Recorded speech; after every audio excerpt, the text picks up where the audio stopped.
বছরের বাচ্চারা নিয়ে আমার ঘরের ভিতর তোর সকালে চলে গেছে।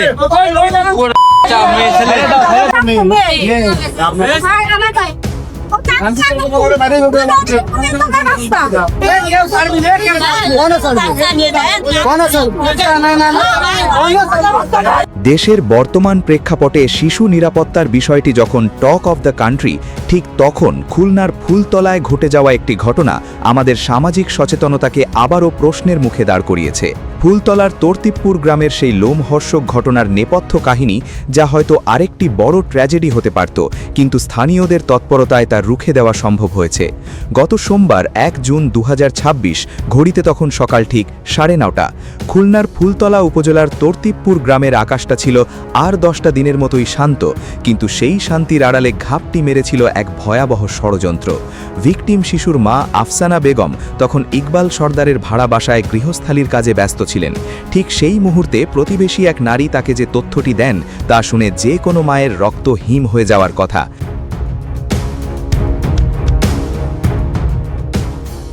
জনৈক এক অপরিচিত ব্যক্তি তার মাত্র 5.5 বছর বয়সী শিশু কন্যাকে মণি মণি বলে ডেকে গ্রামের ভেতরের দিকে নিয়ে যাচ্ছিল। খবর পাওয়া মাত্রই মা আফসানা বেগম এবং বাবা মোহাম্মদ সবুজ সর্দার কালক্ষেপণ না করে প্রতিবেশীদের নিয়ে বেরিয়ে পড়েন। তাদের চোখে মুখে তখন ছিল কেবল হারানো ধন ফিরে পাওয়ার আকুতি। তারা যখন তর্তিবপুর গ্রামস্থ শেখ ব্রাদার্স রাইস মিলের পেছনের নির্জন এলাকায় পৌঁছন, তখন তারা যা দেখলেন তা ভাষায় বর্ণনা করা কঠিন। জনৈক দাউদের নির্জন বাঁশ বাগান থেকে শিশুটিকে বেরিয়ে আসতে দেখা যায়।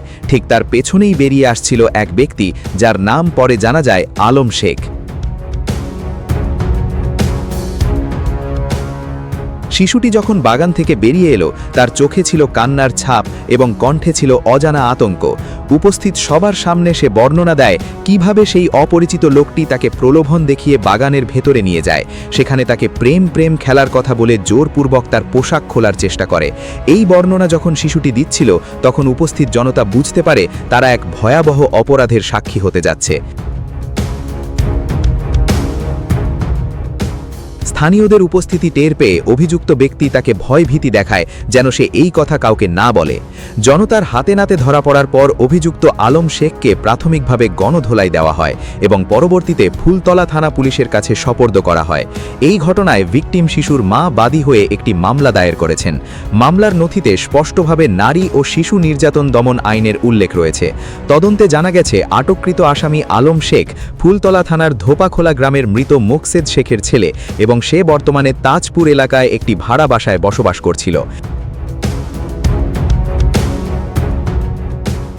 এই ঘটনাটি আমাদের চোখে আঙুল দিয়ে দেখিয়ে দেয় যে আমাদের চারপাশেই এমন অনেক বিপদ লুকিয়ে আছে। তবে তর্তিবপুরের বাসিন্দারা যেভাবে একজোট হয়ে শিশুটিকে উদ্ধার করেছে, তা আমাদের আশার আলো দেখায়। আইনি প্রক্রিয়া এখন তার নিজস্ব গতিতে চলবে এবং আদালতই নির্ধারণ করবে অভিযুক্তের চূড়ান্ত শাস্তি।